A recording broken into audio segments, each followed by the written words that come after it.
Hello, hello. How's everybody doing this evening? I hope everybody had a wonderful Indigenous giving. I certainly did. I got to go and visit with my mother and spend a couple of nights with her, which is unusual.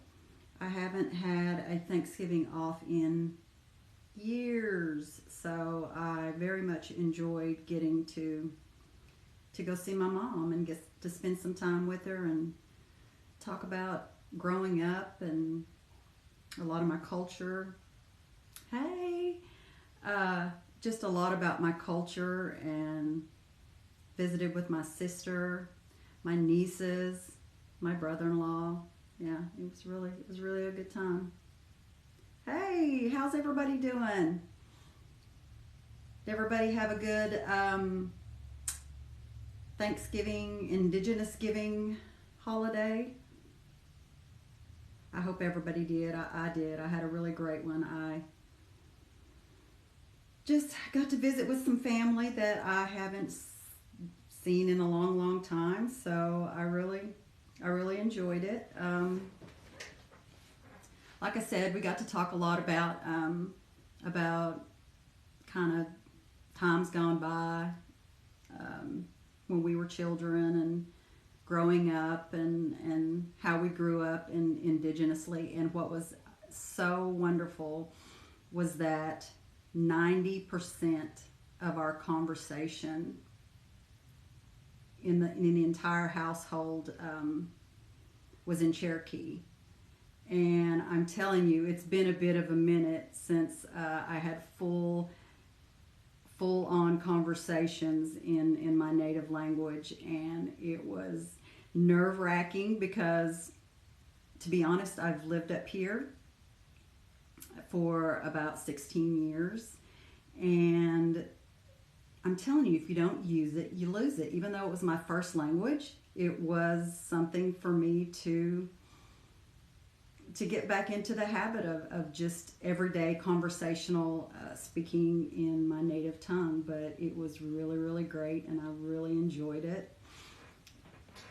So I hope everybody got to spend some time with their families and didn't eat too much, which I know we did. We also had some wild mushrooms that my brother-in-law that he harvested himself from a tree that's down by their pond. And oh,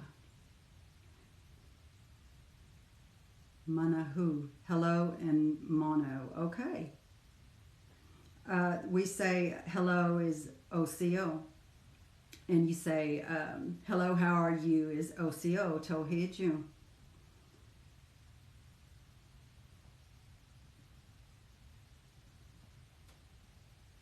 Oh, I'm glad you found my live as well. I am absolutely. Hey, Lee, how are you? I've known Lee since we were kids. So, guys, we are again talking about dream work, and we are talking about ancestors and spirit guides. So, for the sake of not saying all of that, because it's a long thing to say, is my spirit team.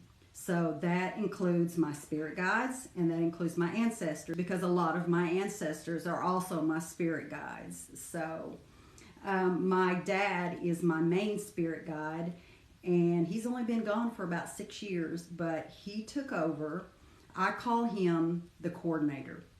He is the spirit guide that he makes sure that everybody is where they need to be. Um, like all hands on deck, or she's going through this spirit guide goes here, this spirit goes there. And in shamanic traveling, he actually is very, very kind of stands back in the scenes. He brings people through to me that I need to see or speak to or be with. And he just kind of hangs back himself and just allows everyone to do their job. So he coordinates and makes sure that everyone is in their places, and the guides that I need for a specific. How do I know it's him? Well, I've had spirit guide readings, but I also have done my own spirit guide readings. I do spirit guide readings as well. And yeah, I'll talk about my Dreamwalker tea in just a little bit. I got some teas here that I've made that I was going to give you guys a little show of what they are. But the Dreamwalker tea, I've actually kind of new and improved it. I've changed. It was very strong. Again, it's not a sipping tea. It's not something that you just sit down in the evening and have a nice little cup of Dreamwalker tea. It's very specific. It is a shamanic blend tea that is for a specific reason. So it is not going to be the most palatable. It's something that you want to cool down enough to drink quickly and then go to bed so that you can have more vivid dreams, more connection in your dreams. But I think it's kind of hard to see, but I think it's a beautiful tea. It actually, the main ingredient in it, it's actually called Calea. It's called Mexican Dream Herb. I can't say the specific name for it. But yeah, it helps you when you drink it just before you're going to bed. It allows you, and there's nothing in it. It does have the pink and blue lotus in it, but just a small amount. It's not anything that's going to overwhelm you or anything or give you a weird feeling. It just, you drink it just a few minutes before you lay down to go to sleep. And it definitely helps me when I go through phases. Even though, you know, I do dream work, I do go through phases myself where I have a little bit of trouble remembering my dreams, having them on that level where I can remember them and keeping them kind of vivid where I can recall them when I wake up first thing in the morning. So I do. I will drink the Dreamwalker tea probably. I don't think I need it any more than maybe 4 times a month, maybe. But I can tell when I've gone a few days without really having anything that feels significant to me or knowing I've been somewhere, I will drink a cup of that. I drank a cup of it 2 nights ago, and with the new flavor that I did, I've got a new base in there that gives it a little more of a pleasant flavor. But yeah, it's natural enough. Yes, yeah, I still, if I need to wake up in the night, if my dogs need to go out, if, you know, anything like that's going on, I can wake right up. It's not anything that is going to, it helps connecting with spirit guides. Well, yeah, it definitely does, because that's something we're going to talk about as well, that your spirit guides are more easily able to send you messages, contact you when you're asleep, because I say this every week, because we're so busy when we're awake.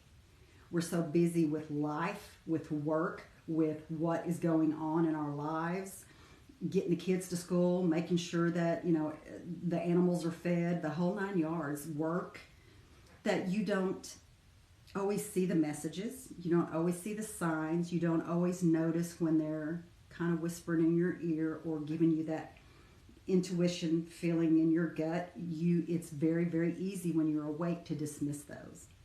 But when you're asleep, you're wide open. That's why you've got to protect yourself when you're going to bed as well, because you are so wide open when you are asleep. So open to accepting messages and hearing messages and, you know, good, bad, and in between. So you have to protect yourself. Hey guys, how are y'all doing? I'm glad you joined me.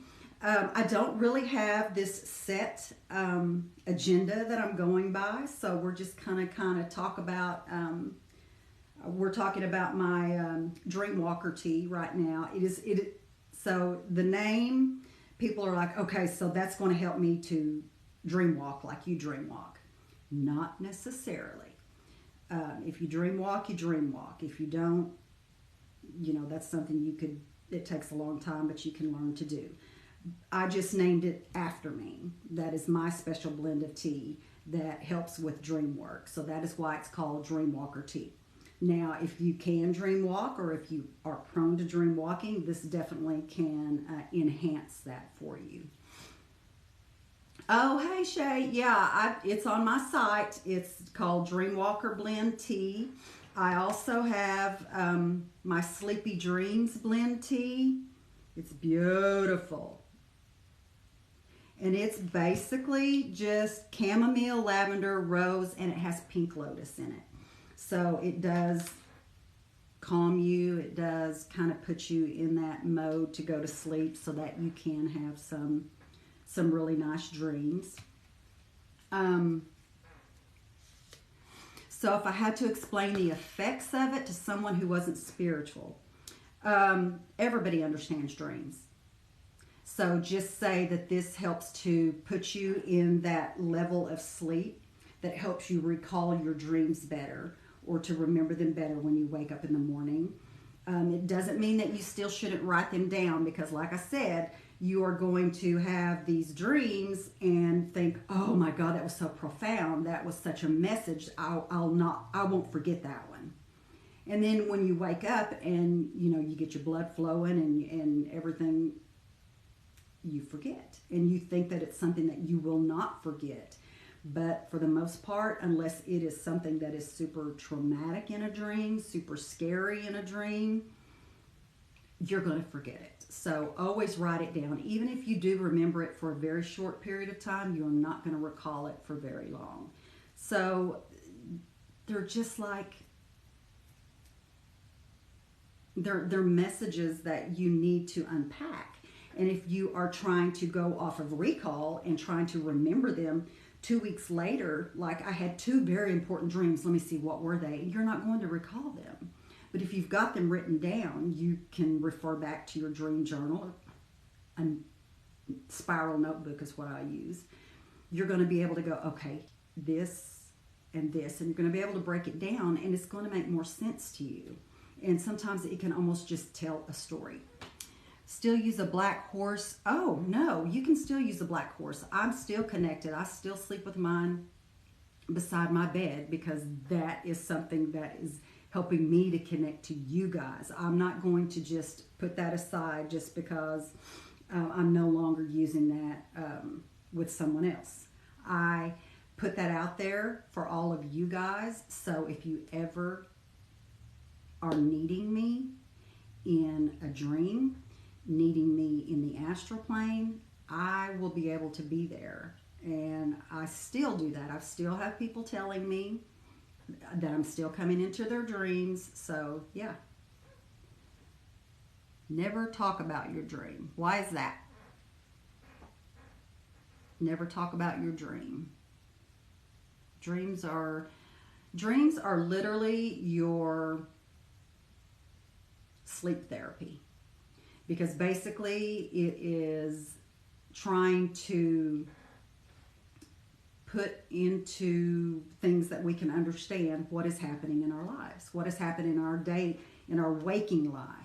So dreams are helping us to break those down and make sense of, why am I going through this hard time? Why am I struggling with this? Dreams are going to help help you with all of that. Dreamed about an old boyfriend 2 months ago, texted him, and he passed away back in May.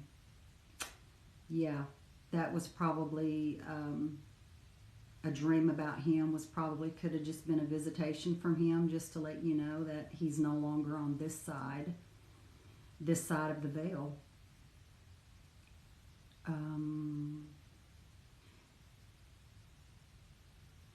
I add a base tea to the dream tea to give it a little more flavor, because some of the ingredients in there are a little bit bitter.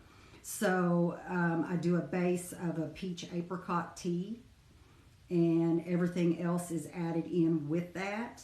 And then you can add your own sweetener. I do recommend that you stay away from granulated sugar, especially, but and artificial sweeteners. Artificial sweeteners are horrible for our bodies. They cause inflammation.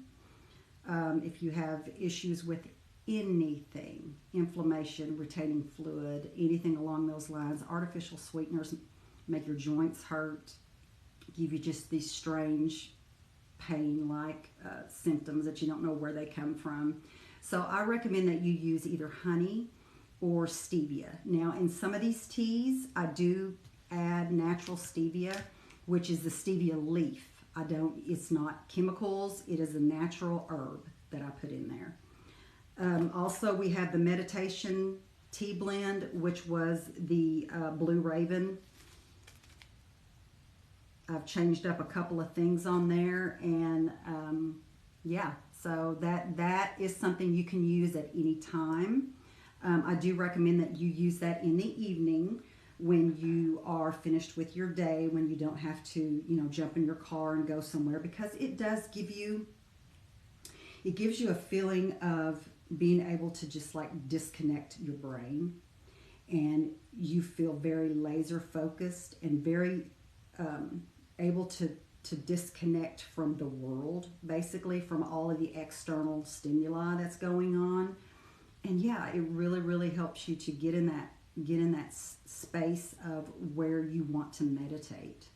So just make sure, that you do the meditation tea in the evening when you're finished with everything, when you can just kind of sit back and relax and get yourself into that mode of wanting to, connect with your spirit guides, or figure out what's going on in your life. You can meditate to do that.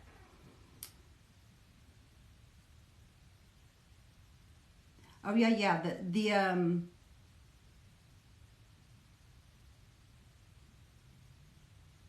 Why can't you remember your dreams? There can be a lot of reasons why you can't remember your dreams. Sometimes if it's a message for you, you may not remember that dream because you're not ready to remember that dream. So the dreams are happening. It does not mean that the therapy is not happening inside your subconscious, inside your spirit, in the spirit realm, that your dreams are being dealt with, taken care of, and you can set that intention when you're going to bed at night that you want to say that you remember your dream. But if you do not remember your dream, that my spirit guides, my ancestors are helping me take care of these issues in my dreams. And setting your intention is 99% of what you need to do. So the horse is something that I use, that if you put a black horse, you can put a picture of a black horse, you can put a small figurine, you can put a big statue, whatever it is. You can draw a stick figure if that's what you want to do.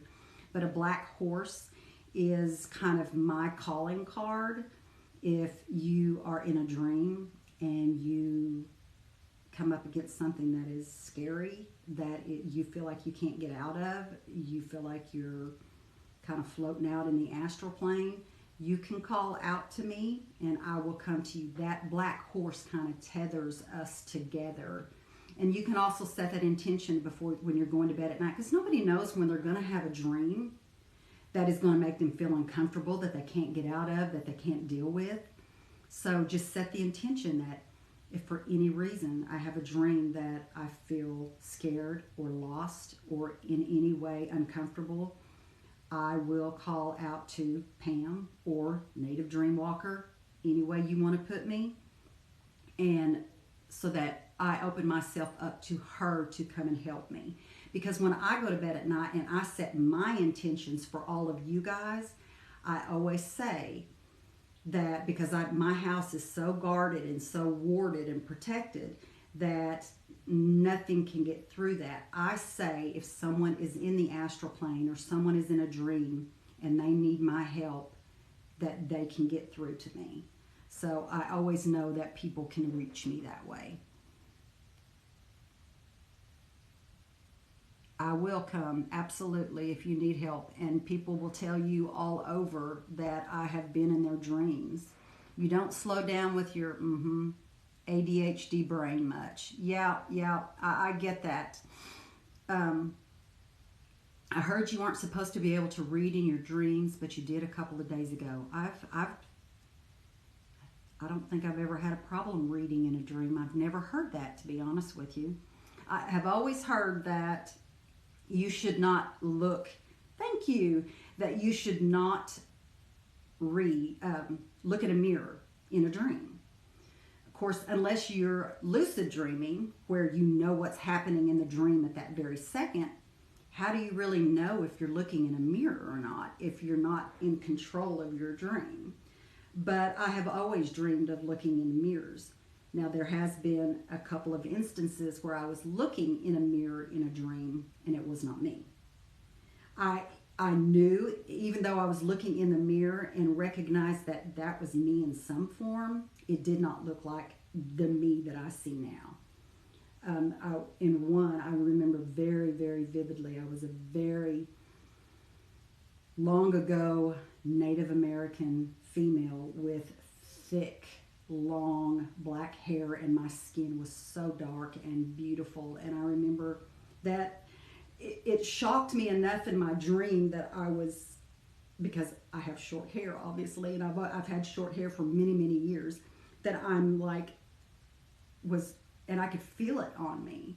Even in the reflection in the mirror, I was touching my hair and it was absolutely thick and healthy and gorgeous. Your little girl has a black horse next to her bed, and you give her that because she told me she had trouble. Yes, yeah. How do you properly guard and ward your home? I have what I consider a home security system. At the shop that I work at, we had a defense against the dark arts, and one of my friends taught a class where we made a home security system. And I know that sounds kind of new age, but we had 4 pieces of cloth. We put herbs, we put, nails, we put things that are very, very protective inside of that, and crystals, and we wrapped it up and we tied it up, and my husband and I buried it on all 4 corners of our property. You can choose what herbs you feel are very protective to you, cinnamon sticks, nails, things of that nature, and just wrap them up in all 4 corners of your property. And I have what you would call witch's balls. They're the glass ornaments. You can get the plastic ones that are clear. You can put protective herbs in there, cinnamon sticks, crystals, nails, things that are very, very protective. Or you could put them just in a bag. And I have them hung above my doorways, my front door and my back door, and even in my garage. And that, I'm telling you, I had someone actually steal my husband's truck at his job. And when they stole his truck, they took his, our garage door clicker was in the truck. And of course our address was on the registration in the glove box. So those people stole his truck, came to our home, opened the garage door, came into our home. When I got here, I happened to be going out of town with Mandy. We were leaving out of town and I'd forgotten something. So I said, I need to swing by the house. And she was like, okay. We pulled in the garage door. As I clicked it and the garage door rose up, my garage door into my house was open, and she said, why is your door open? Why is your dog out? My dog has never been outside of my house ever. She's only been in the backyard that has a privacy fence. She's never been in the front. She was out in the front. Whoever it was came in my home, broke into my, well, didn't break in, they just literally walked into my home. And she's like, don't go in there. They could still be in there. But I have this, I'm a nurse. So I had this, if there's an emergency, I have to go. My dogs just met me and were terrified. There were unopened Amazon boxes on my kitchen table directly in front of me. My back door was wide open. There were doors open, things of that nature. But nothing, not one thing had been taken out of my home. I had a Michael Kors brand new Michael Kors purse sitting on my kitchen table, which is one of the things that I was coming back to get to take with me because it was small. Nothing had been taken. They literally came in. I had guns. I had, you name it. But I knew as soon as I come into this house that something had scared them off. So nothing, absolutely nothing was taken out of my house. And that is because my house was warded and guarded. And I put the protective bubble around my house every night, and I fill it with white light, and I literally say that nothing negative can come onto this property. No one who wishes to take from us what does not belong to them is not allowed to come onto this property. They cannot come here physically, mentally, spiritually. They are not allowed on this property, or there will be consequences. I don't know what those consequences are, but I just like to say, if you're going to come on my property, I will find a way to take care of things. But again, nothing was stolen. We did call the cops. They came and they're like, wait, they came into your house? None of the neighbors were alerted because it was my husband's truck. It had pulled in. They were none the wiser. There wasn't anything that alerted them that something was amiss. And we figure my dog had been outside for about 2 hours. But because I have that barrier around my home, warded and guarded, my dog, who has never been outside ever in her life in the front yard, never left this property. So that's a lot of protection that's in place.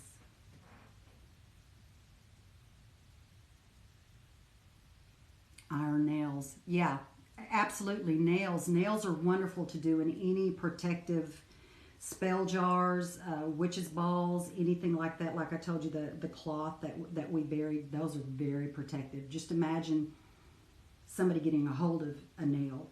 That is not good. That's going to get them back. Old mirrors are not safe and can be portals for spirits. They can. They very well can.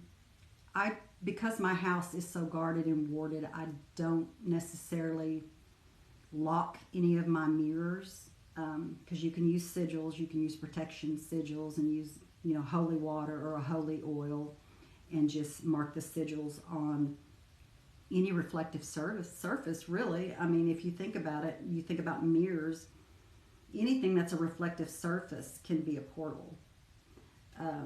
Just don't have mirrors facing each other, because when they're facing each other, it makes an endless, like an open, like you can just see and see and see and see and see. It does make an open portal that way. So it's not recommended that you put two mirrors together that way. But I don't, in general, I don't have, I have my scrying mirror is the only thing that I have that's locked. Yeah, the TV. Thank you, Amanda. The TV's a good one. So if you're if you're needing a scrying mirror on the fly and you don't have a scrying mirror, you can literally turn your TV off, because when you look at it, the TV screen is black and you can see, and you can use it as a scrying mirror if you want to. So if you are, wanting to make sure your house is protected, then, and you want to lock your windows and your mirrors and things like that, then yeah, there's a lot of reflective surfaces that you need to consider when you're doing that, because you can kind of go a little crazy with that if you want. A scrying mirror, there's a form of divination called scrying that you can do in a dark surface. It's like back in the day when you would see the fortune tellers with the crystal balls. That's a form of scrying, because you're looking into that reflective surface, and you can put yourself in kind of a meditative state, and you can see images, you can see words, you can see visions, things that can come to you. So you can do that also with a mirror that has been painted, the back of it painted black, so that it's kind of a reflective surface. You can do it with water. There's a lot of different ways of scrying, and that is just another form of divination. The Native Americans, my culture, water scrying is a very, very important. You can also, drop herbs and swirl them around, and you can see different images that come up in the herbs and stuff. I'm not very versed in that, but I have read a lot about it. So, hey guys, I'm glad you're joining me. So, all right, so let's kind of segue back to dreams, to connecting with your ancestors, your spirit guides, which I call all of those together. I just call my spirit team. So when I call on my spirit team, I'm not one who has just asked for my spirit guides or my ancestors to show themselves to me in a dream. For some reason, they don't show themselves to me. Now, I will have dreams and just natural progressions of dreams when you dream about, when you were a child and the people who have crossed over now are in that dream, or it was like a memory type thing. I don't really, I can't just say, and a lot of people can, it just doesn't work for me to say, show yourself to me in a dream. If they do, I don't recall it. It's just in my subconscious. And again, because when we dream, you have people that say, oh, I don't dream. I haven't dreamt in years. You do dream. Everyone dreams, because again, that is your mind's, your subconscious's way, your conscious mind of formulating thoughts, formulating plans, trying to write what's happening in your life, what you need to do moving forward, what you should have done for something that happened in the past. That is your sleep therapy. So even though you're not recalling what is happening in that dream, when you wake up to go, okay, this is the solution to this problem, I dreamt about it. Your subconscious has that information, and it helps you during your waking life to recall those things as solutions. So when you come up with something that has been bothering you for over weeks, maybe you're having problems at work and you're not really quite sure how to deal with those things, you may wake up one morning and get to work, and what you need to do is staring you right in the face, and you're like, oh, I'm going to go talk to this person, and this is what I'm going to say. A lot of times those thoughts and those solutions are formulated in a dream. And you can literally take care of an issue, and it's therapy. You dream a lot. Yeah, and a lot of people say they don't dream a lot, or they don't remember their dreams. Now, like I said, when I need my tea, when I can tell that I'm having some trouble recalling dreams, is when I will wake up in the morning and my first thought is, what did I dream?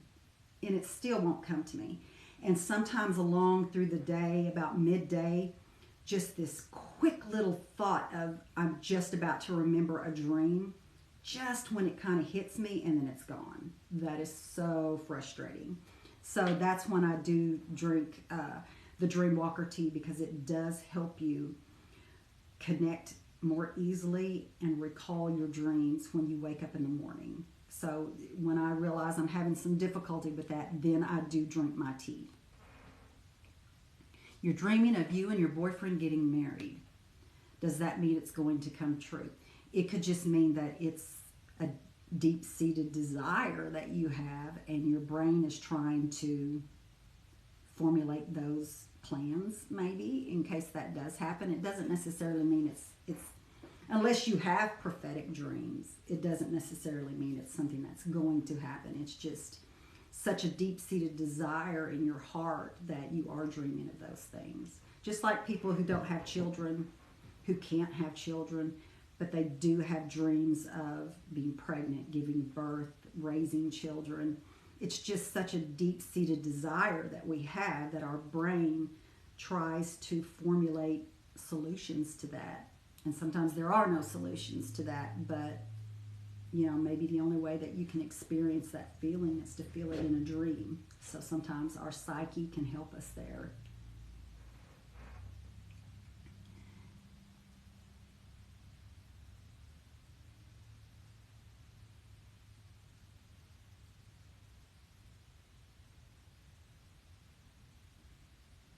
All right, guys. Any more questions? I think if I missed any, ask them again if I haven't answered them, because I'm having a little bit of trouble kind of trying to keep this in line myself. But the most important thing is literally to set your intention when you're going to bed at night. You can and don't ask to remember your dreams. Don't say, I hope I remember my dreams, or I need to remember my dreams. Speak it into existence, because the universe is going to give you back what you ask. But you have to say it as if it's already happened. I remember my dream. I wake up in the morning and I recall every aspect of my dream, good, bad, or ugly.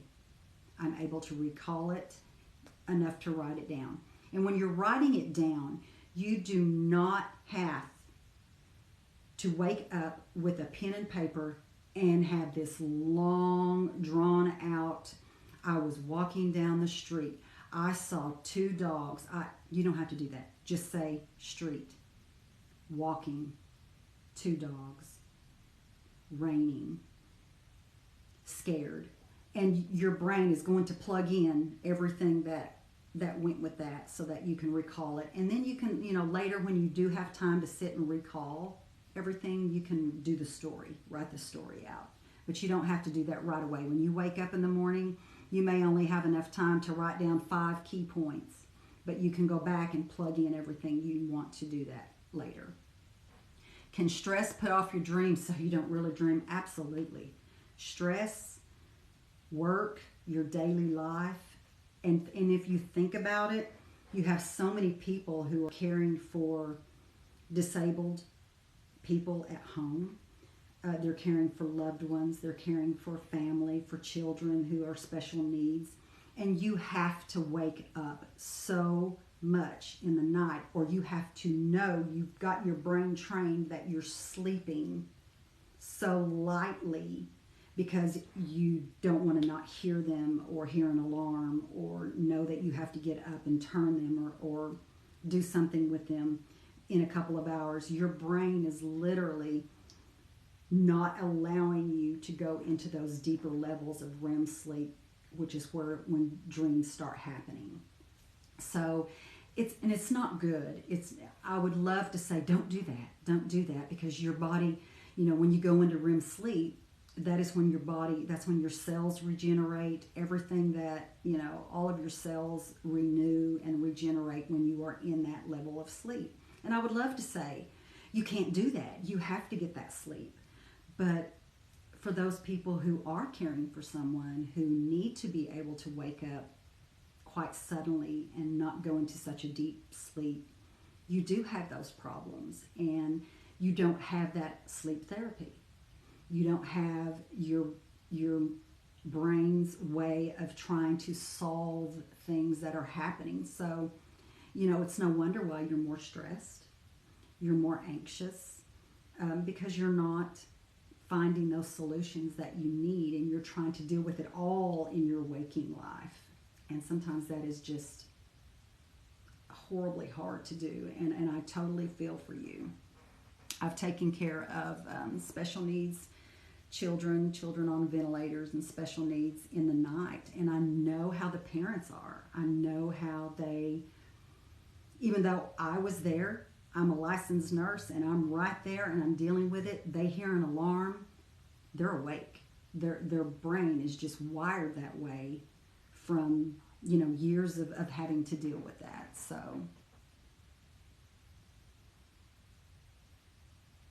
you were told birds were not good, but you're comfortable with them. I love birds.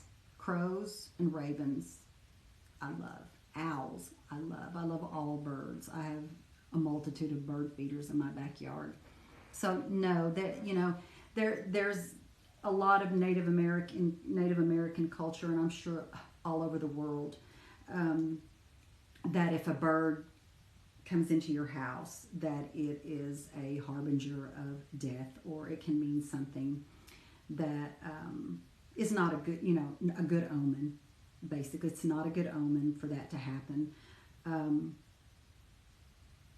I have heard conflicting stories. I've heard of that happening to someone, and they got the bird out of the house and nothing ever happened that they were aware of. And then I've heard of them saying within a few days someone that they knew or a loved one had passed on. So I think it's truly the message that if you need to receive that message in that way, then that's what it is.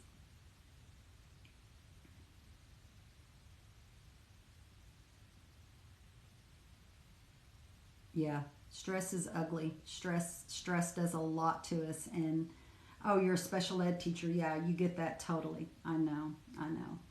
Um, hey, how are you, Daphne? It's good to see you. So, if you guys don't follow Jupiter's Dust, she's fabulous. She's the best tarot reader on TikTok, on Instagram, on YouTube. I don't even know what all you're on, girl.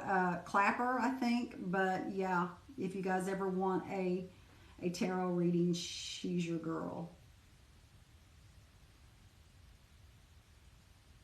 Dreams. Thank you, honey. So yeah, she did a tarot reading for me that was just like absolutely spot on yesterday. So we kind of bartered. I did a dream interpretation and did some dream work for her, and she did some tarot for me. So yeah, it was great. If you guys don't follow her, you need to go follow her. She's fabulous. I'll wait. But yeah, so again, the people who do have difficulty, or people who work night shift, you're up all night, you sleep during the day, you don't quite go into those deep levels of sleep. And everybody's like, it's so stressful. It is stressful. People who have to wake up all night, people who have to work all night and sleep all day, they're like, oh, it ages you, and oh, this is just so hard on your body. It's hard on your body because it's hard on your subconscious, because you cannot have that sleep therapy. You cannot have things that are trying to be formulated and figured out and helping you. We're really not made to not go into REM sleep at night. And there are some people who just can't get there, who can't go into REM sleep no matter what. Or they have to be so medicated that it goes above and beyond REM sleep and you can't recall your dreams. Now, that doesn't mean that the problem solving is not happening subconsciously, because it is.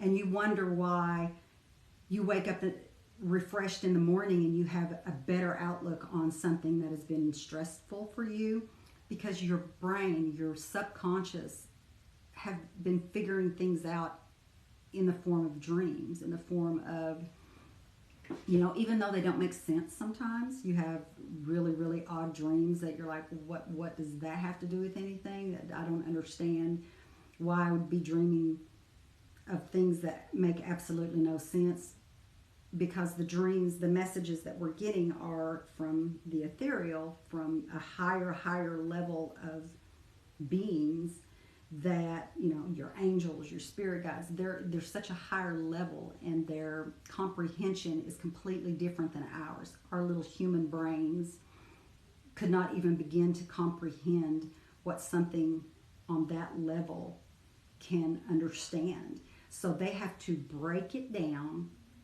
and give it to us in little chunks that make sense to us, even though they don't make sense to us. They're very hard to figure out. What does that mean? What does it mean that I was dreaming about two goats floating in a rowboat in the middle of the ocean? What could that possibly be trying to tell me? It could be telling you a lot of things. Think about, goats are kind of stubborn. goats kind of go at everything with their head down and just kind of ram through as they're going. And they're in a rowboat in the middle of the ocean typically could mean that you kind of feel like you're afloat and you're not really grounded, and you may stop and go, what does it have to do with my life? Well, it could have to do a lot with your life if you really think about, are you being stubborn about something? Is there something that you're just ducking your head and going at full force, and yet you feel very ungrounded, very unsure, and kind of afloat, and like nobody's there to rescue you? So that could be a huge message. You just have to plug in what all of that means. You have to decode even the silliest of dreams. Oh, yes, I would love to absolutely sit at a table with you guys. How great would that be to just kind of have a little round table discussion?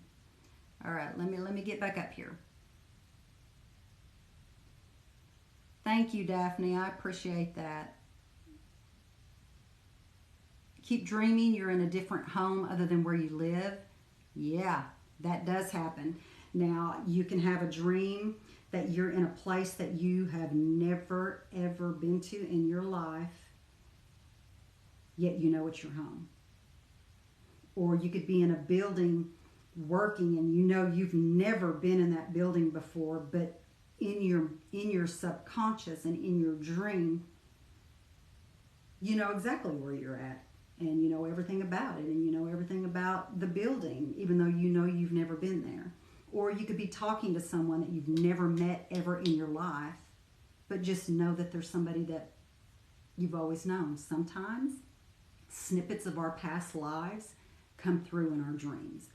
If a snippet of a past life comes through in your dream, a lot of time it can be a message for you in helping you formulate this plan in how you're going to tackle something in your day-to-day life.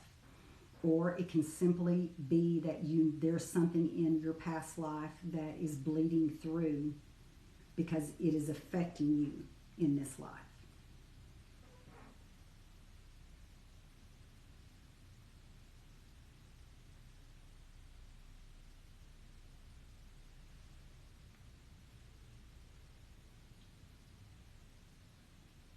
Yeah, no sex workers, thank you.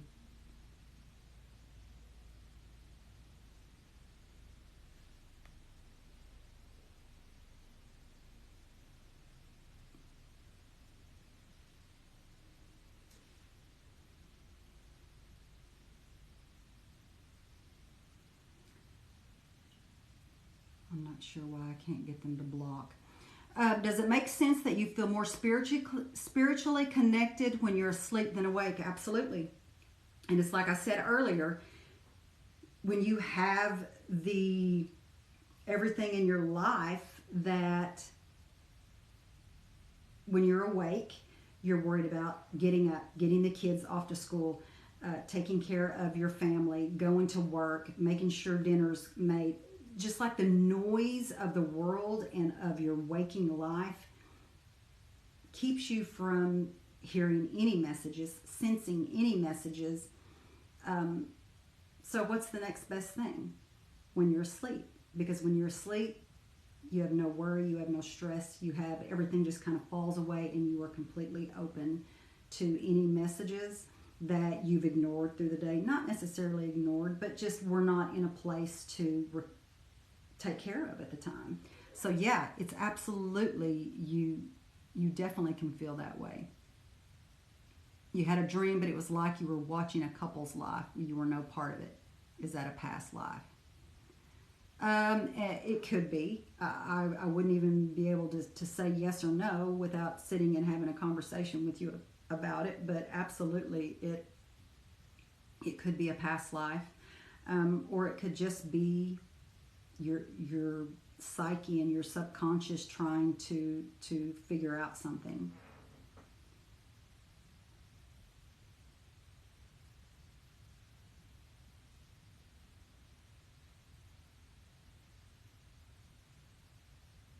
You had a dream about a random person, felt like you knew them, and a couple of months later you met them. Yeah, the universe Universe works in those strange ways. Maybe it would have been a shock had you met them, and maybe it kind of softened the blow that you already knew who they were. And sometimes it can be in the reverse, and it scares you, horribly scares you, that I dreamt about you. How did I know you? That's happened to me before. I've definitely had a dream about people that I met later on in my life.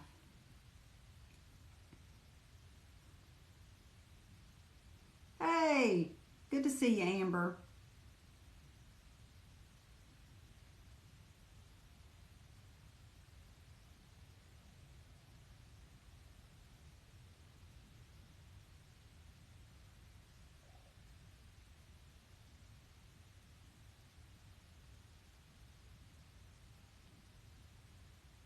All right. I don't know if you can still see that, but I don't want anyone trying to come on my page and solicit themselves. Come on now. This is my show. I'm just kidding. Oh, you started your love journal, dream journal, love. I'm glad to hear that. Why why am I not talking to you? What you talking about there, Nikki? Not so sexy. I agree. I agree with that. Yeah. I'm sorry. I still it's still taking me a little bit of time to go through here and to notice little oddball things that are coming through like that. I usually have a moderator, but I don't have one tonight, so I'm just kind of trying to figure it out on my own. Thank you. I appreciate it. So, guys, I think the most important thing, the most important lesson is for us to figure out to set our intentions when we're going to bed at night. Set your intentions that you're going to remember your dreams, and you can ask for your spirit guides and your ancestors to come to you in your dream. Now, it doesn't mean that you're going to remember the next morning, but you may have a sense of peace, a sense of well-being, a sense of, wow, I know something happened. I don't know what it was, but I feel very at peace with my sleep last night. So a lot of times things can get righted. Things can get put into perspective, and you can see a loved one. You can see an ancestor. And everybody thinks about their ancestors as, oh, my parents, my grandparents, my great-grandparents on both sides of my family. But you have to realize your ancestors, there are thousands and thousands and thousands of ancestors that are here that you're here because of them. And these people, you could be dreaming about people that you are very, very comfortable with in a dream and not knowing why you feel so connected and comfortable, like I know you. It may just be putting a face to an ancestor that is just coming to visit you and just maybe trying to help you figure out something via dream.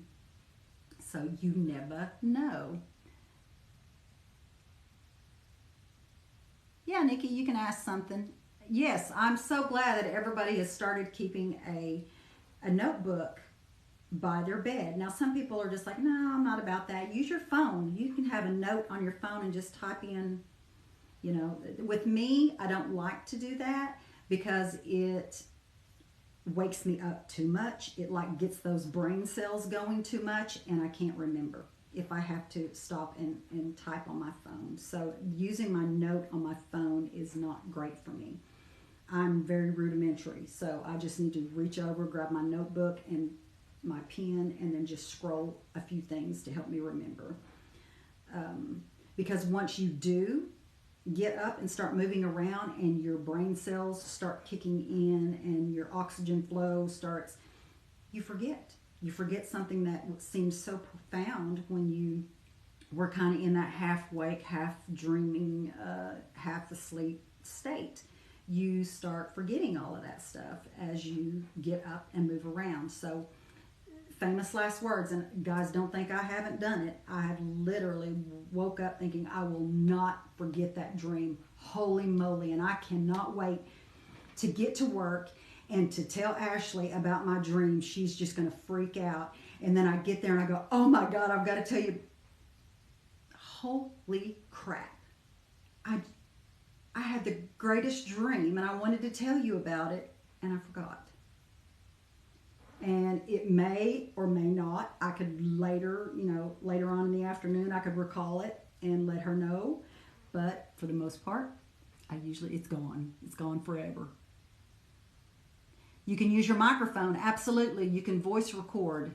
Yeah, and then there are also you can, if you take either the meditation tea or the Sleepy Dreams or the Dreamwalker tea, sometimes people set their recorders and just kind of set it on their pillow and record. And if you can say anything that you're seeing,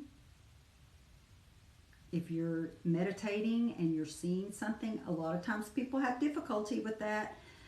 It was a job for me to get in the habit of being able to speak, because a lot of times in the very beginning, if I would speak it out loud, I would pull myself out of, just pulls me right back to where I'm at, and it gets very frustrating. So if you just keep doing that, though, you just need to keep practicing that, and what I learned works for me is speaking in a very low tone.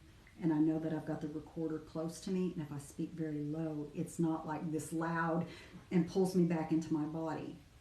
And I'm telling you, I've recorded some pretty amazing things that I would not have remembered, because later in the morning when I wake up, I don't necessarily remember what I saw or experienced in that shamanic traveling, but I listen back on the recorder and I think, oh my gosh, I forgot about that. But I recall it once I hear it again. Okay, hold on.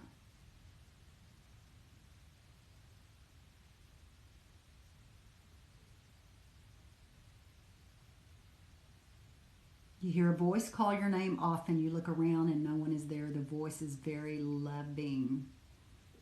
I think you're probably receiving messages from the other side, especially if they're loving. It's probably your spirit team, your people, and that's another way I say my people. When I say my people, I'm talking about my spirit guides and my ancestors, because they're so intertwined. You can't really talk about one without talking about both. Yeah, it's insane how fast you can forget. Yeah.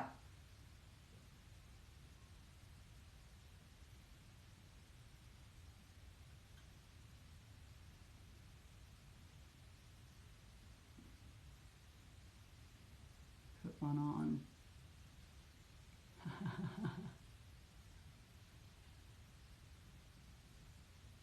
You keep seeing gray waves around you and over your shoulder. And if it doesn't feel negative, then it probably is not negative. You are probably just able to see, just beyond the veil. There's so much that happens around us. There's so much happening now. There's so many people around us right at this very second. But we can't see it because they're either just on the other side, they're in a parallel or a different plane of existence as we are. But I think it's, we're all right here together. We just can't all figure that out and see that. And some people can. Some people get those glimpses just on the other side. And that's where they hear things. They see things out of the corner of their eye, but when they look directly on it, they don't see anything. They see the shadows. If you don't feel threatened in any way, shape, or form, when you sense that, feel that, or know that, then it is not anything that is trying to harm you in any way. Now, if you start feeling very uncomfortable, that is when you need to put the egg around you. Fill that shell with bright white light, and I'm telling you, nothing can get through that.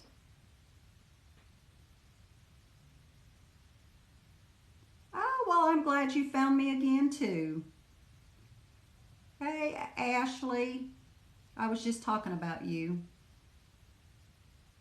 Your body hasn't reset, still no dreams. You need to, have you tried, Amanda, have you tried the Dreamwalker tea? Because I had someone just tell me the other day, I was doing a reading for them online, and they were telling me that they're starting to slowly recall their dreams. Now, guys, this is not, these teas are not something that is going to make you oversleep in the morning, make you feel like and hungover and like you just had some kind of chemical in your body. These are all natural herbs. They're not going to give you any kind of feelings like that at all.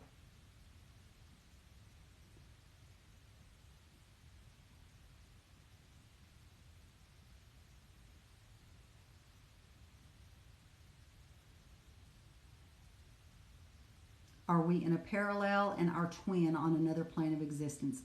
There's so many planes of existence, parallel dimensions. There's so many.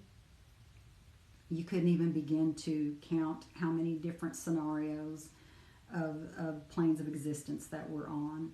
So, yeah, you could literally, haven't you ever like pulled up to a stop sign, like a four-way stop, and in your mind, you literally saw yourself running through that, or somebody running and hitting you, and you think in your mind, oh my God, that could have happened. It probably did happen on a different plane of existence, in a different dimension. It probably did happen. And it's bleeding over into your present right now.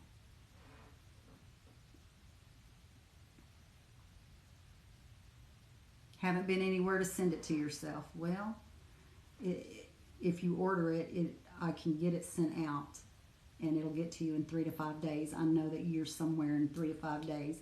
Yeah, you guys need to limit to help with recall of your dreams. I know you don't want to hear this, but you should not have any alcohol before you go to bed, and people think that's the only way I can unwind. It helps me to sleep. No, it really doesn't. It gives you a false sense of that's what's happening. Smoking herb. I'm sorry, but I know it's, a lot of people have their medical cards. If you smoke before you go to bed, that hinders immensely any dreams that you can recall and have. So if you can avoid those, it is very much encouraged. Limit your caffeine intake. Anything that keeps you from going down into that proper level of sleep, of REM sleep, is going to hinder any of that. You drink a lot of coffee. Yeah, oh, I know, Ashley. Sorry about that, honey. But okay, yeah, absolutely. And order you enough that you can have some with you. You can literally just, keep it in a little tea bag. I'm sure that, I'll send some disposable tea bags with you. With each order, I put disposable tea bags in there. So because it's loose leaf, and a lot of people don't like, unless you have the straws. Now, if you've got the little strainer straws, those are wonderful too. But I always put in the disposable tea bags in every order. The dream tea is the only tea that gets you to dream. Yeah, you know what? I just heard that from someone the other day. Hey, Pocahontas, how are you, babe? If you don't follow her, y'all, she's hilarious. I love her. She makes, I didn't even put my necklace on. She makes jewelry, necklaces, out of her snakes, her babies' sheds. And they are absolutely glorious. She sent us one, and I just absolutely love it. Thank you so much. The order the teas is nativedreamwalker.com.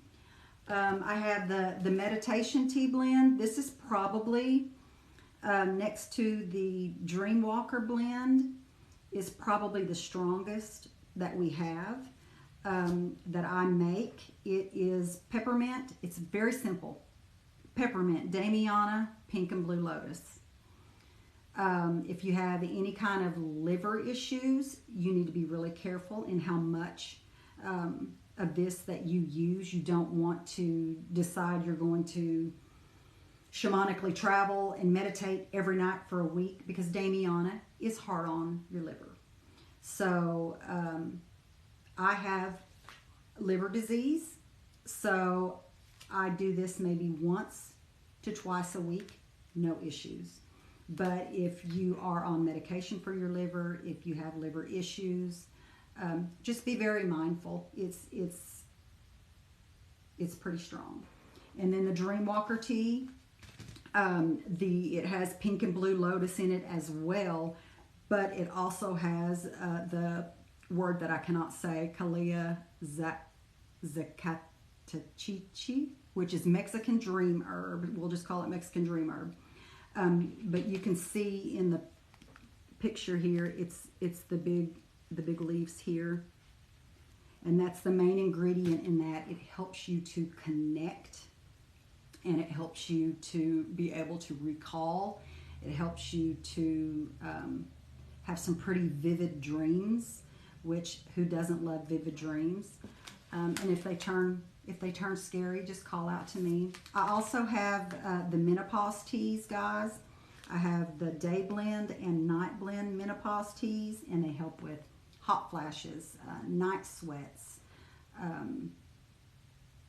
Sorry guys, but it helps with like vaginal dryness, just balancing your hormones, and it's all natural. It's sweetened with stevia leaf, and it really, really tastes good. And I think that's all I brought out. Oh, of course, I have the Sex Magic, and that helps with some bedroom time. It does. I've had a couple of ladies who told me that after they went through menopause, they were, you lose a lot of tissue, you lose a lot of sensation, it starts being painful.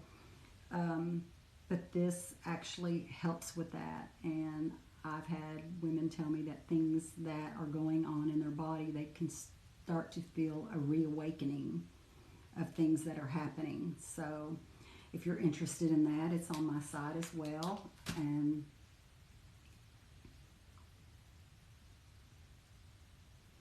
oh, well, you can certainly read the Bible, sir. That would be definitely something you can do.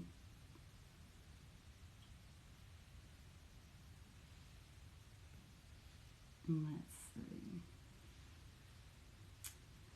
Let's manage you.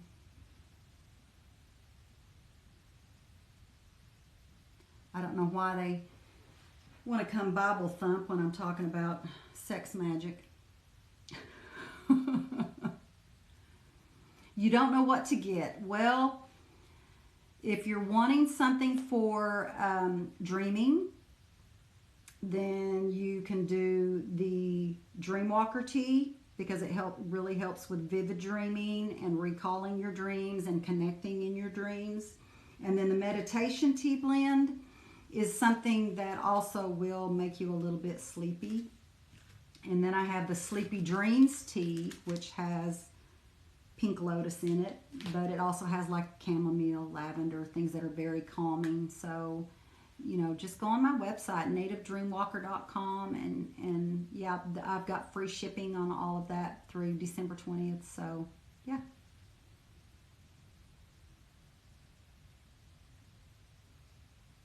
Need some.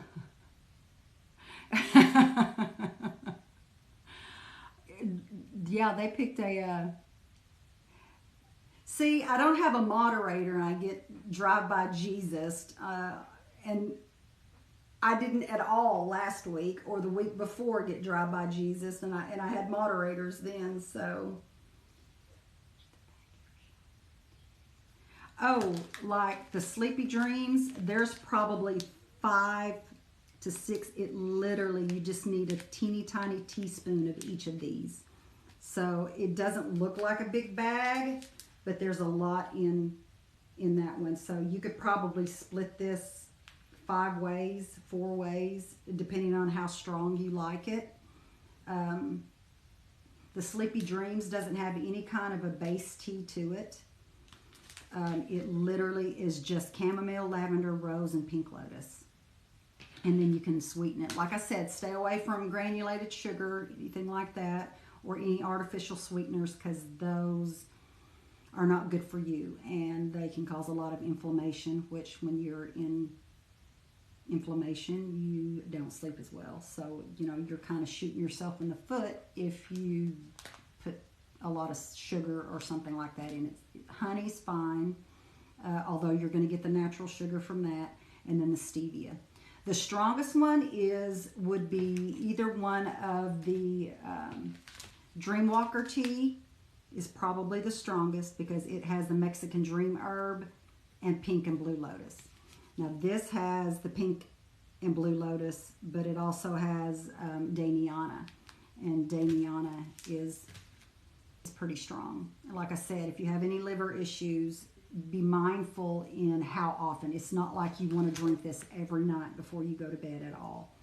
And the menopause teas, there's a day blend and a night blend. So the day blend is more for, it'll kind of get your mood, helps with your mood, and then the night blend helps with hot flashes, night sweats, things of that nature. But they both help balance your hormones out, and they're all natural. I researched these.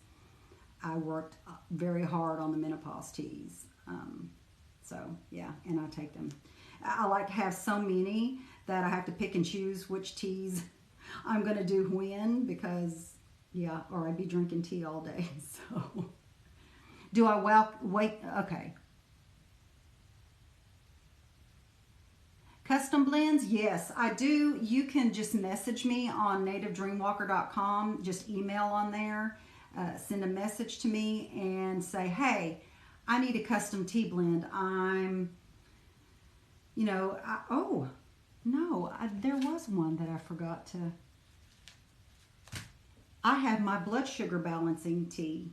I just made a blood sugar balancing tea, and I drank it, and it is fabulous, and it gives you a lot of natural energy, but it keeps your blood sugar at a good even keel so that it's not dipping down and causing you. That's when you start feeling like your body's like, okay, feed me something, my blood sugar, your blood sugar's dipping, and that's when you tend to want to eat and grab whatever's handy, and it's always not so healthy. That kind of helps you keeps you on an even keel, and it gives you a lot of natural energy. So that is new. I just got that up a few days ago on my website, and I do have some that I took to the shop at Enchantments and Oddities. So yeah, thank you. Perimenopausal anxiety, yes, it helps with that as well. Any for fertility, I can work on those. I don't have one per se. I have a recipe I have not packaged up. So if you want to message me and just say, hey, I need a consultation, I'll sit. We can do Zoom. We can talk about what your issues are, what you feel like you're needing it for, and I will whip you up some, what your likes are and dislikes are. Because if you tell me, ew, I hate the taste of peach, then I'll go with like an Earl Grey base tea. So yeah, just to make it real palatable, because a mixture of a lot of different herbs sometimes can get to tasting a little bit bitter.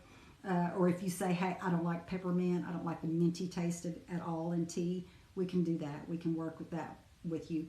I'll put a section on my services that is a consultation for custom tea, and it'll be, the cost will be an hour discussing what you're needing it for, what medications you're on. I'm a nurse, so I'm very versed in medications and things that you need it for. And that will also be your first bag of tea, which will be in the much larger bag of tea. And I will ship that to you. And then whatever we discussed and however I make the tea, if that is like perfect for you and you can notice a huge difference, then you want to reorder it, I'll have your recipe. If you say, I kind of like the minty flavor, but it's not really minty enough, then I know that I can tweak that and make it better for you. for the next order that you want. I can also make some for inflammation, like joint pain, things of that nature. I helped a lady get off of opioids by just tea, and she just like went down on her consumption of the opioids and replaced it with the tea, and she's completely off of them now, and she's had like several neck surgeries. So yeah, they really, really, really help. And again, you have to realize these are not FDA approved. No herb is FDA approved. For God's sake, no herbal supplement that you can buy over the counter is FDA approved. Baby formula is not even FDA approved. So, with that being said, don't let that scare you off from natural healing modalities, because I'm telling you guys, these make a world of difference. And if there is any way to get away from the pharmaceutical side of it, and there's going to be some things that, no, I can't fix that for you. So you do need to continue to take that heart medication. Don't stop any medications. But, that's one thing that we can discuss. And if you're worried about any medications or any, interactions with your medication on any tea, just message me on my website, nativedreamwalker.com, and say, hey, I'm on lisinopril for blood pressure, and I'm on a water pill, HCTZ or something along those lines, and I would like to have some of your meditation tea. Is that going to interact? And we can go back and forth. We can have a Zoom meeting if we need to and talk about it. If you're, a lot of people aren't comfortable with just emails back and forth typing, we can talk about it. And I can I have an entire apothecary of herbs that I can help you guys with. Hey, I'm having a fabulous day. Yeah, I know everybody prefers natural ways. And I'm telling you, Pocahontas, one of the main reasons for infertility in women is lack of blood sugar control. That's why if you go to a fertility specialist, sometimes they will put you on a diabetic medication like glucophage or metformin to balance your blood sugars out. And women sometimes can get pregnant within a month of starting that. These teas can do the same thing with balancing your blood sugar and helping with fertility, if that's the issue. Now, I can't help if you don't have healthy eggs. I can't help that if your body's not producing eggs. I can help with the surface stuff of a lot of what is going wrong with women with pregnancy, a lot of with our diets and things of that nature. Insulin resistance, that's absolutely what it is. And I'm horribly insulin resistant, so these are absolutely, if I can get away with just taking a tea over going and filling a prescription at a pharmacy and getting God knows what in it and God knows what side effects from it, I'm going to do that. And trust me, I'm a nurse. I understand the importance of when you need a medication. When a medication is crucial and life-saving and what you need. I understand that. So I'm going to be the first one to tell you, I'm sorry, I can't really make a tea that is going to heal that valve in your heart. I would love to do that. However, I do Reiki, and Reiki can heal a lot of things in your body. So if you're local, I would love to do Reiki on you as well.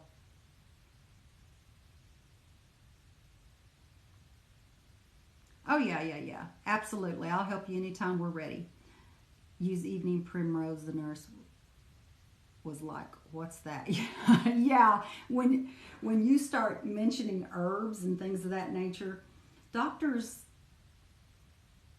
aren't versed in things like that. Now, I've always loved herbalism, and it's very important to me. It's very important in my culture. Knowing about how to make medications from roots and herbs and all natural ways. That's what we used when I was growing up. So, a lot of doctors are going to say, yeah, no, I'd rather you didn't do that. But what you need to say is, well, will it interact with my medication? Will this herb interact with my medication? Well, no, but I just really don't. Then I would definitely give it a try. But if the doctor says, yes, this has blood thinning properties and you were already on this medication which has blood thinning properties, and they can interact. So always, always, always check with your doctor before you try anything herbal like this. But, just because it says it's all natural and it says it's herbal, that doesn't mean it's not going to interact with something that's going on in your body with another medication. So you always, always, and I have these all, tells you everything that's in here so that you can take it to your doctor and say, hey, what do you know about Damiana? He's probably going to say, well, it's pretty hard on your liver. Are you, how much of it are you taking? Not a lot, just maybe, having some with some tea once a week, once every 2 weeks. He's probably going to go, well, as long as you're not having any kind of problems, then I think that would probably be okay.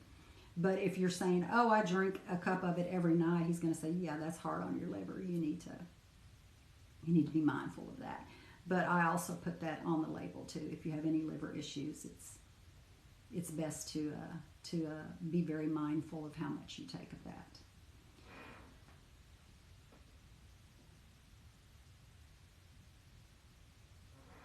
We have run anything for gum disease.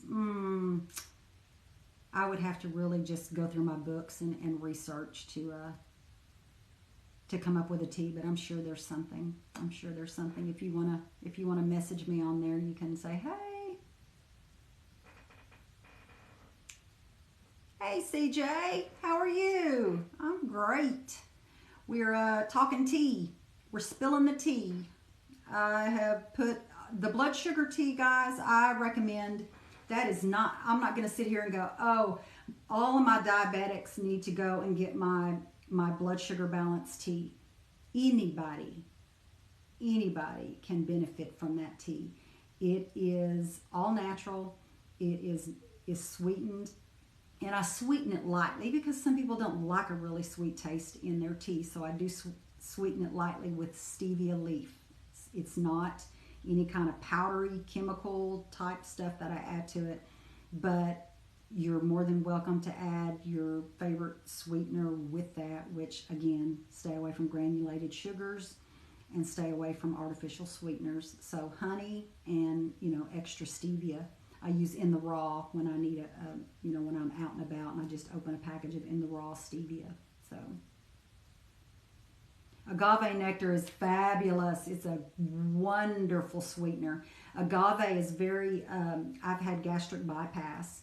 So agave is one of the only types of sweeteners besides stevia that I can tolerate because I can get a sugar dump and it makes you very sick to your, very, very nauseous, and you almost feel like your blood sugar is low. But yeah, agave is wonderful for that. Eucalyptus and chamomile, yes.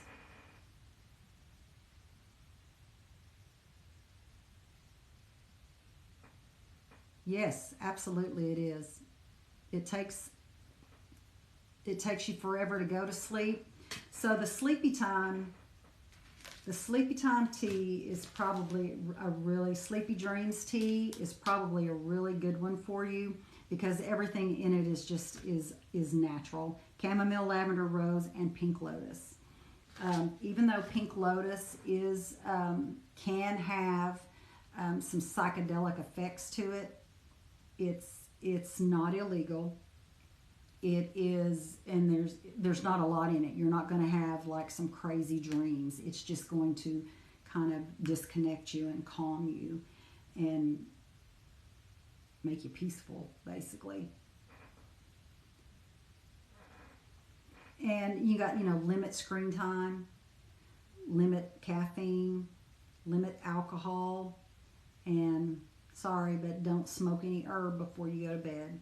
That's those are the main things that either keep you from falling asleep or keep you from remembering your dreams or going into a dream where you can have a real vivid experience. Oh yeah, kids can have chamomile. That they love. If you can do like a rose and chamomile and lavender tea, oh my goodness, they love that. And they think that they're really doing something.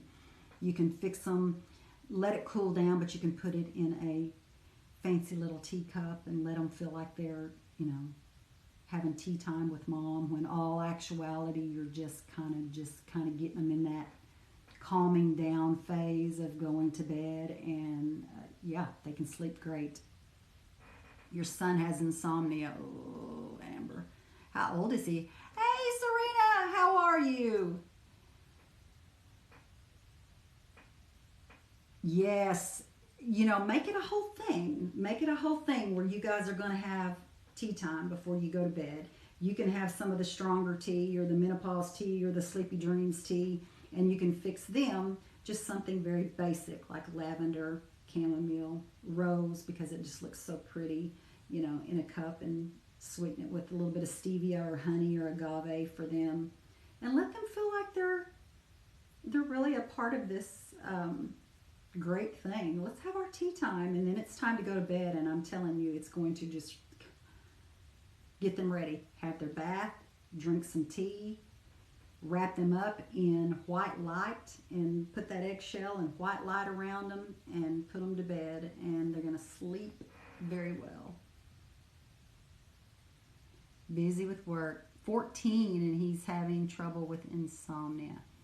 I would say, does he have a lot of screen time? Because that seems to be the main thing in kids that age. I'm a pediatric psych nurse as well, and that's usually a huge thing with kids around that age, is unplugging their brain from the constant social media, online present type stuff.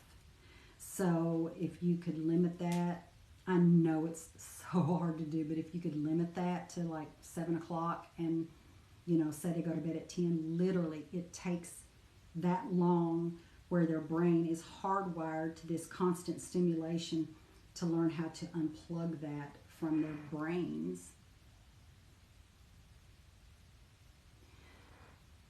Yeah, a lot of times, they will put you on a mood stabilizer to help with insomnia. So if you don't necessarily need a mood stabilizer like Seroquel, Trazodone, something like that. Trazodone's a little safer, but like Seroquel is a mood stabilizer. If you don't need it, it can cause some issues with that. So I would be very, very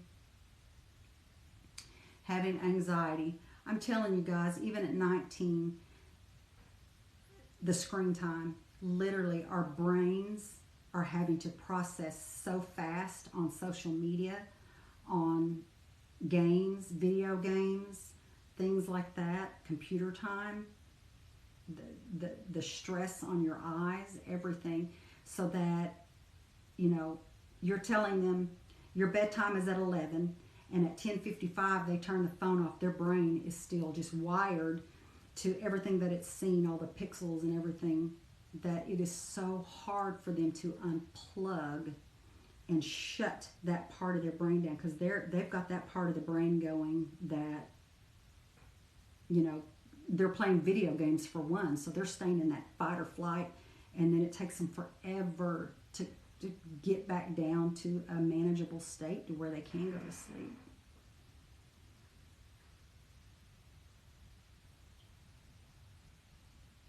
Trazodone. Yeah, Trazodone is probably the least of the, I would say melatonin is about as light as you can get for even children can take melatonin. But you have to also consider the fact if they have really bad nightmares, or if they have night terrors, if they have things of that nature, melatonin can sometimes make that worse. And then you think about, oh, what about Benadryl? Well, Benadryl is an antihistamine, so it's very drying. So if they're not drinking enough water, that can cause a whole another host of issues. So I'm telling you, I think it's really a lot of screen time is what's happening.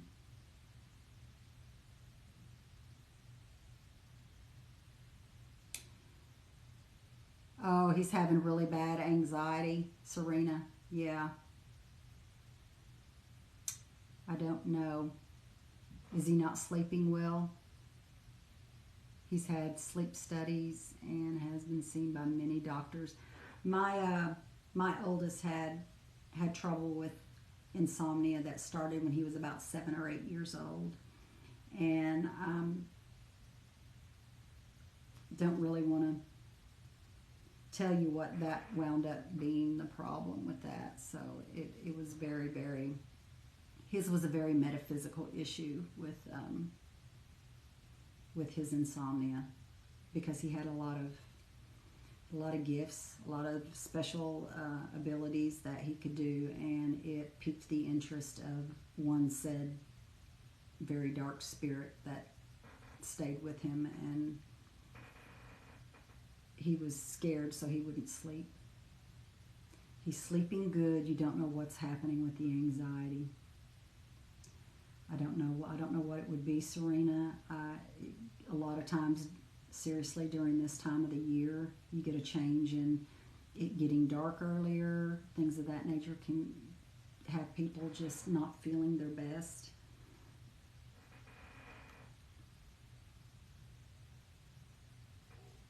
Yes, yes, love. Yeah. I know people don't like saying his name, and I know that people are probably just wondering who we're talking about. So I'm going to say it one time and one time only, okay?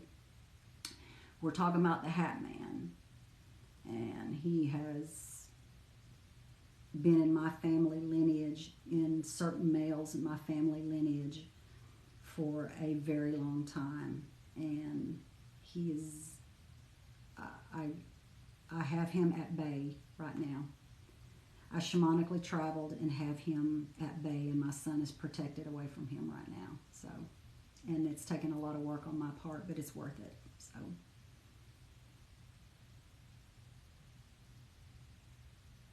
a lot of times people don't know why they're visited.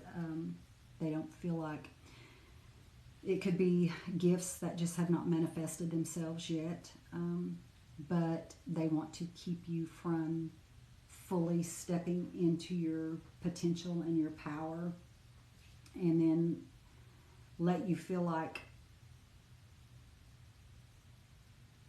I, everyone leaves you, but I'm here. I'm always here. I'm always protecting you, when in all actuality, he's not protecting you.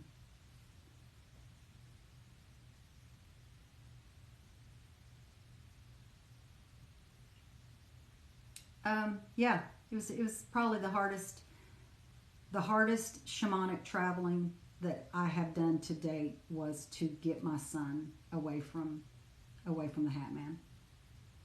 Yeah, and my son is 33, and when I reached into the darkness and brought him, I had to coax him, because again, this thing is telling him, I'm here for you.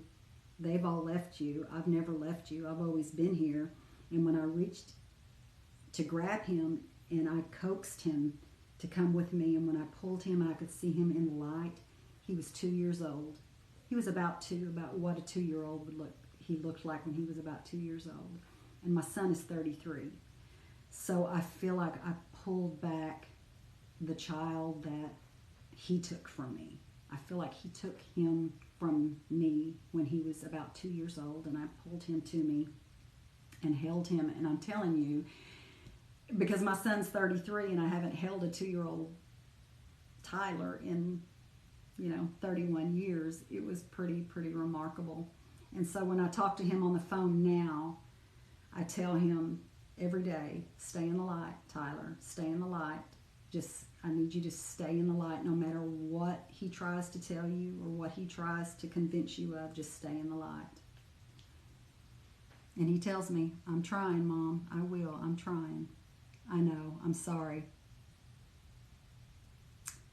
What do you need to do? You have fevers all the time. You feel colder than you should. In Florida, you're absolutely welcome, guys. What? 27 in New York? Good night, y'all. Your son said his name the other day. Yeah. I mean, I'm not necessarily one who freaks out over saying his name, but a lot of people are like, don't say his name, don't say his name. So I try to be mindful of that for other people, but he is who he is. I don't think saying his name is going to change anything about him. It's not going to summon him. It's not going, he is here. He's here, he's everywhere. So you just have to learn how to block him out. And every night when I wrap my family up I put them in the egg, and I fill the egg with the bright white light. When I do that with Tyler, is my son, when I do that with him, I purposefully say nothing negative, spiritually, energetically, physically, can't even find him. I literally have him hid from him. And he was upset about it. He sent actually the hag to me in my sleep and had her get right in my face because he wanted to know where my son was. But he knew that he couldn't get to me.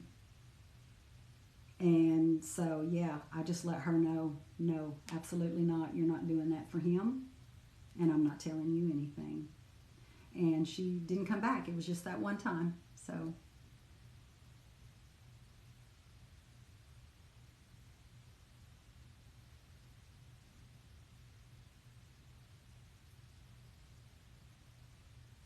no, you are not going to summon him by saying that, because he is here. It's just some of us see him and some of us don't. And when I was explaining it to my mother said, well, I've seen him before. He's been here in the house before. He stood at my bedroom door one night, and I looked up and saw him. And I just told him he wasn't welcome here. She never saw him again. So,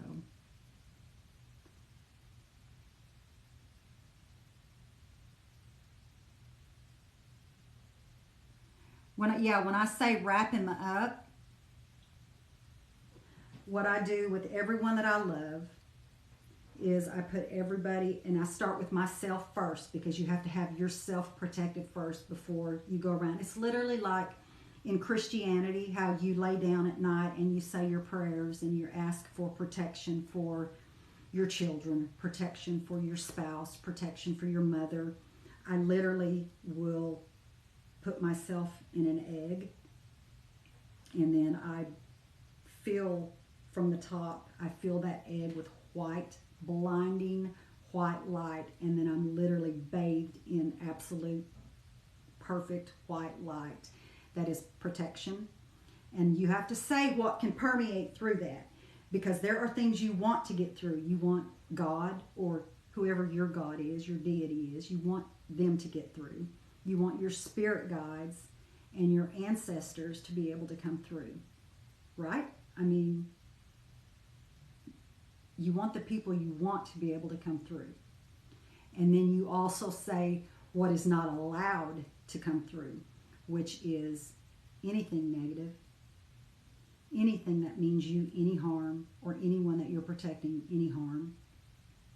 Nothing from, I always say that I'm protected only those that I mentioned, which is my God, Unetlana, my guardian angels, my spirit guides, and my ancestors that are for my higher good. They are the only ones who can follow me into the dream and back from a dream, into the astral plane and back from the astral plane. Because if you don't protect yourself, things can attach to you and come back and come into this plane of existence. And those are your lower level shadow figures. That's how people start having some like sleep paralysis, things like that have piggybacked. Is what the term that I've coined it is. If they see you're unprotected and they're like, what is she doing out here? Let's go see what we can do. And they will attach to you. And when you come back from the astral plane, back into your existence, into your physical body, those things come too. And that's why when you wake up and you can't move, you're like, oh my God. But you know, you just have this sense of something there. More than likely, they can't do anything to you. They're just trying to see what they can see.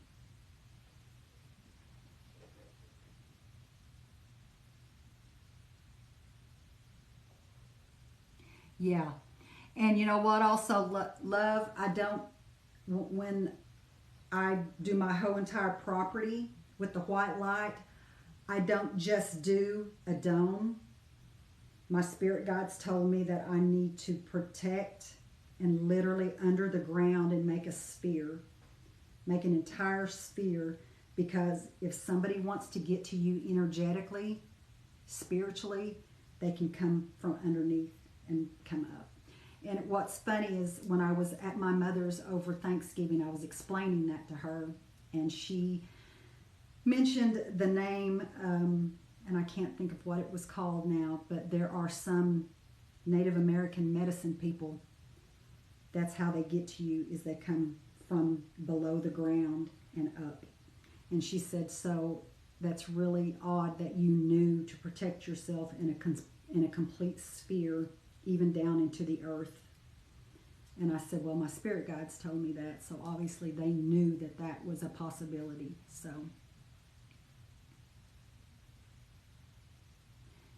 oh yeah, Ashley, you talking about the thing you saw in your house?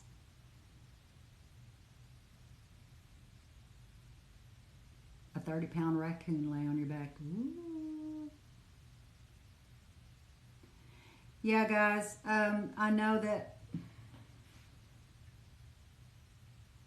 you had a dream about your ex having relations with a friend he's never met in a different state. So confused.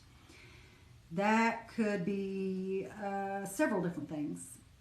You could be feeling a bit of insecurity about something that you may feel like is going on with your husband. Not necessarily sexual, not necessarily having an affair, but there could be something that you're feeling that is not necessarily on the up and up. So your mind, to help you understand the severity of you needing to deal with some issue, is to put it into something you could understand. You could understand if you saw your spouse having relations with someone else. That would tell you, no, I have to deal with that. So that is how the information is coming across to you, as she needs to deal with something, some issue that's going on that's serious. So we're going to make her see this so she understands the severity of what she needs to deal with. That it is something that is along those lines that's serious. Not necessarily sexual or anything like that, but just something that needs to be dealt with. Hey, how are you, Summer?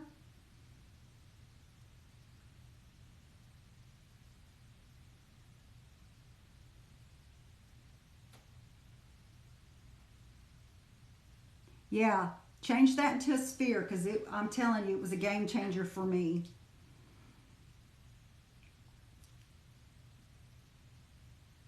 Always protect yourself. And I'm telling you, do it every night. Every night. Because you don't know when you're going to travel to the astral planes. You don't know when you're going to have a horrible nightmare where something's in your dream that can follow you back. You don't know.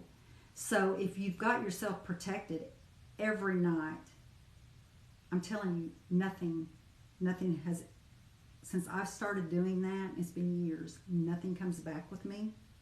And I go a lot of places. Nothing. And I have absolutely no fears, no qualms, and no wonders if something is actually following me back is something, I had night terrors as a child. When I dealt with that, I dealt with it even as an adult. I was so scared of the dark. I couldn't even sleep in the dark. I slept with a light on every single night. God loved my husband. He just kind of got used to it and learned to live with it. But I've dealt with that over the past couple of years. I have no fears. I have no fear at all because I know how powerful my wards and protections are that I put on myself and on my family.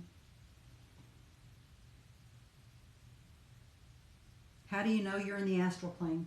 You don't. You don't. I mean, you can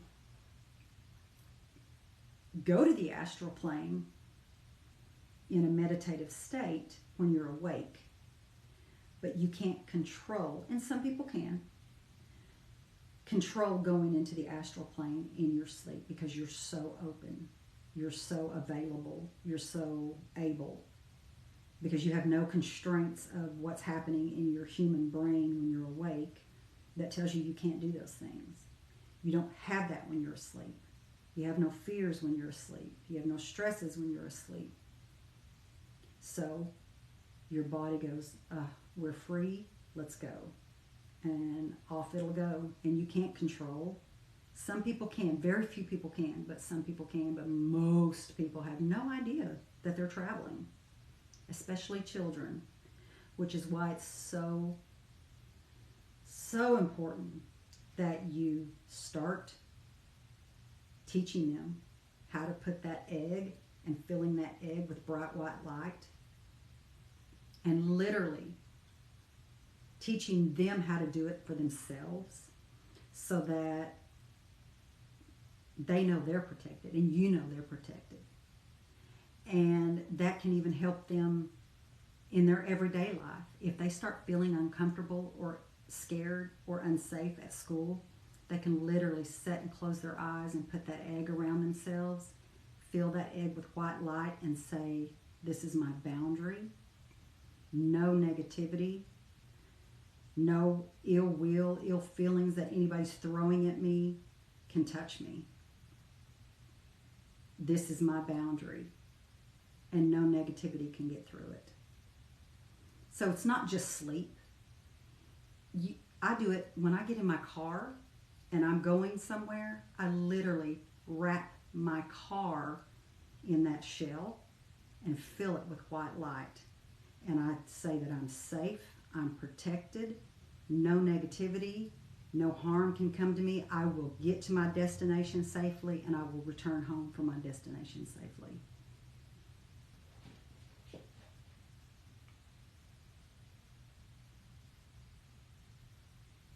You see strange, unfamiliar faces as you fall asleep. That's probably your ancestors, sweetie. I would say that's definitely your ancestors that are just letting you know. And you don't know all your ancestors. You're talking about thousands of years of ancestors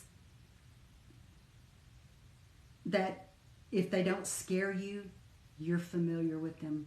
Maybe not visibly, but your soul is familiar with them. You know them spiritually, so they don't scare you, even though they don't look familiar to you. But that's sometimes their way of showing themselves to you. How do you help kids on the level they understand?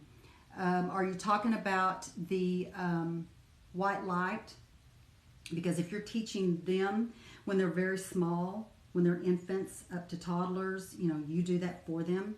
And it's no different than teaching a young child how to pray.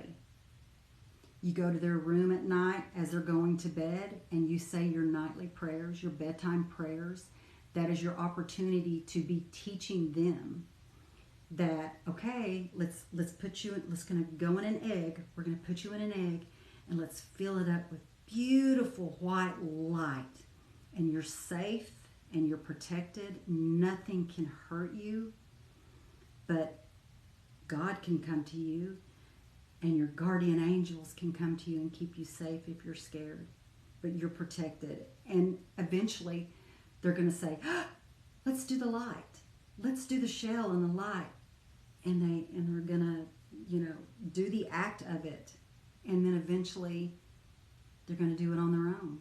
And eventually they're going to do it when they lay down at night. And they're always going to be protected because they're always going to protect themselves.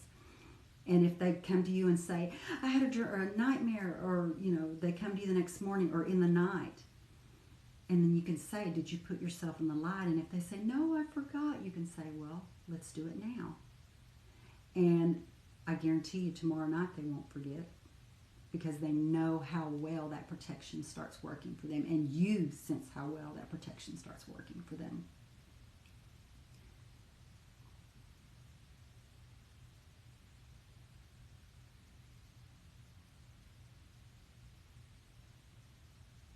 All faces in your dreams are a blur. Well, that has to do with, again, it could either be your ancestors, that your brain cannot formulate what they look like because you have not seen them, but they're just like, or it could just be placeholders in your dream. They're not anyone that you've ever visibly laid eyes on, so they can't look like someone that you've never physically seen in real life. Your brain can't formulate that thought. So when you see a blur, they're literally just placeholders in your dreams of people that you don't know.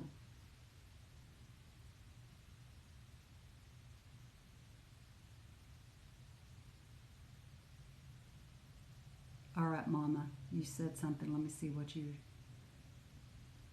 Thank you, Amber. Bonus auntie. Yes, I'm your bonus auntie. How do you help kids on the level they understand? Yeah.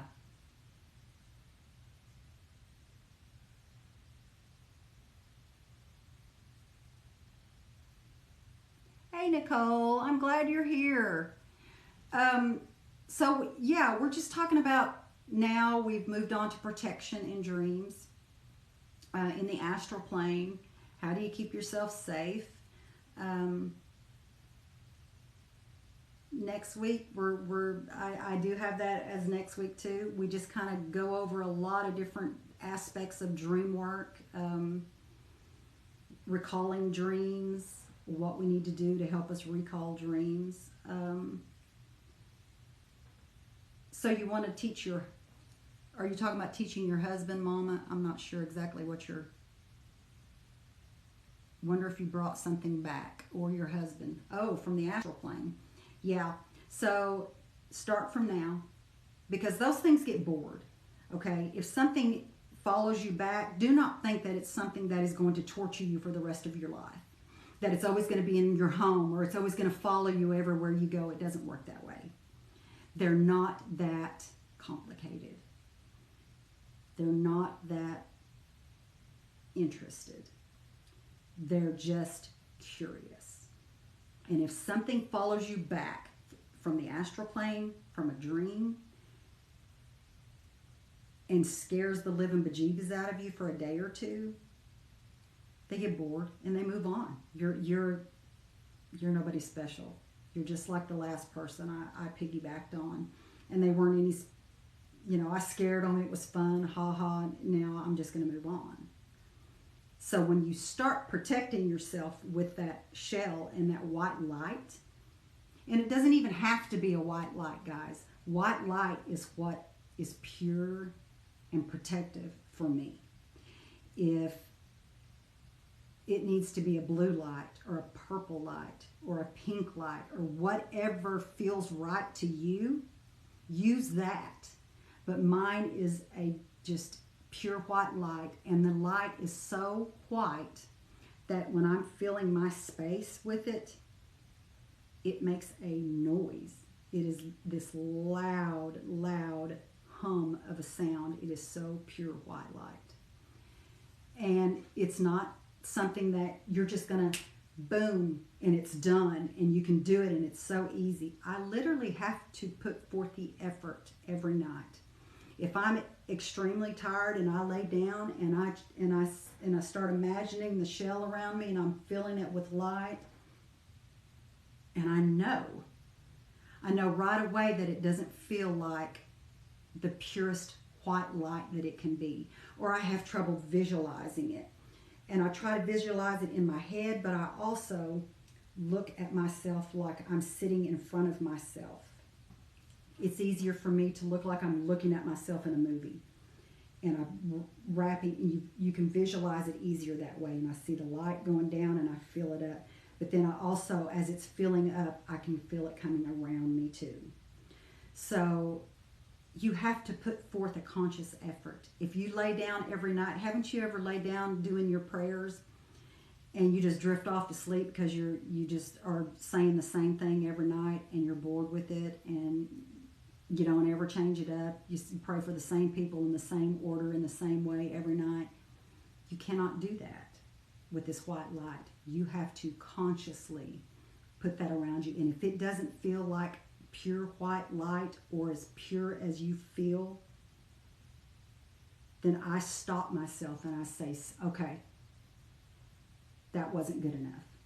And I stop what I'm doing and I consciously bring myself and center myself, and then I try again. You have to be very, very cognizant of how you're doing it. With me, I don't know, maybe it's just simple for you. But I have to put forth an effort when I'm doing it, and I know when it doesn't feel right, and I redo it. You can absolutely do it before meditating. You can do it before you're getting in your car to leave every day. You can do it when you're sitting at your job and all of this negativity is just like barreling down on you, and the person who sits in the cubicle next to you is having a bad day. And all of this negative stuff is just there. Put yourself in that shell. Fill it with light and say that that is your boundary. All the negativity stops. No more. Nothing can get to me. No negativity at all. Use it in every aspect of your life. Literally, if you're about to walk into Walmart, wrap yourself up, because there's nothing worse than all the negativity, especially if you're an empath. Wrap that around you and it will block all of that external noise. Do it when you're meditating, yes. Lay in bed with your son, yes, yes. Positive energy. That's great. It does become easier with time. It was very hard for me to visualize in the very beginning. I had to make a very concerted effort to start doing that. And it's just like meditating. It's just like anything else. When you strengthen that and you strengthen that, then your resolve in how you do that, and is it good enough? No, it's not. I'm doing it again. It gets stronger and stronger.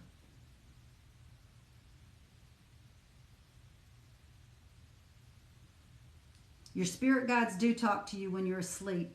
You don't always have to know what they're saying. They're just trying to help you figure stuff out. The only thing that I can suggest to you is my Dream Walker tea. It helps bring dreams more vividly. If you guys are interested in any of the teas that I talked about, we've got about 2 minutes.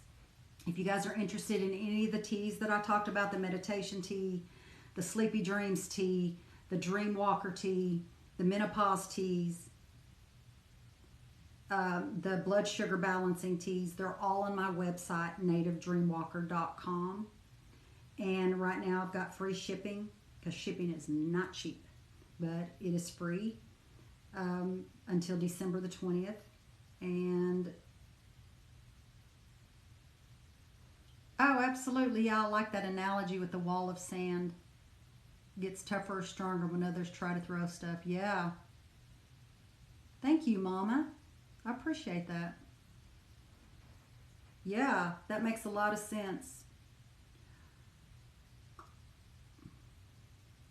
Oh yeah, absolutely. And like I said, if you guys are interested in a tea for anything else, something, I'm working on my inflammatory tea right now that helps with like joint pain, arthritic pain, inflammation in your body. I'm working on that right now, so I should have it up on the site by next week. I just want to make sure I have a good combination and it has a good flavor. But yeah, go to my website, guys. And if you want a specialty tea message on my website, you can leave me a message and say, hey, I would like to talk to you about a tea for fertility, a tea for, I have fibromyalgia, a tea for whatever. And we can talk about it, and I can research it a little bit and figure out something that works for you. Yeah, definitely. Like I said, by the time we talk next Monday at 7 o'clock, I will let you guys know. I'm sure it'll be live by then and you guys can order it. And if you don't follow me, I'd love for you to follow me. I'm on Facebook, I'm on Instagram, I'm on YouTube, and it's all Native Dreamwalker. Oh, can you message me on here on TikTok? Just send me a message and I'll give you my address. All right, guys, it's 9 o'clock. I love you all, and we will see you next week. And message me, nativedreamwalker.com, if you have any questions. Good night, guys. I love you all.